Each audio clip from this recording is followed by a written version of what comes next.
I'm Jennifer Papich with Spokane Parks and Recreation, and this is my son Blake. Hello. Blake and I have just created a, what do you want to call this? A blue string laser maze. A blue string laser maze.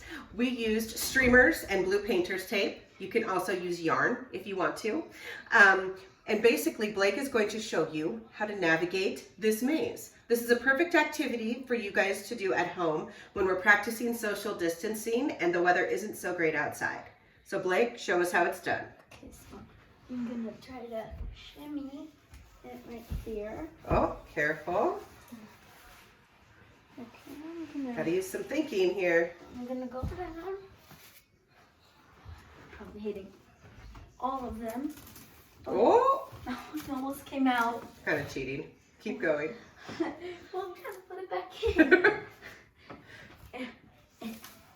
in. Thank you. And that's how it's done. Please, in the comments below, post your version of the laser maze. Have fun, stay home, and stay healthy, everybody.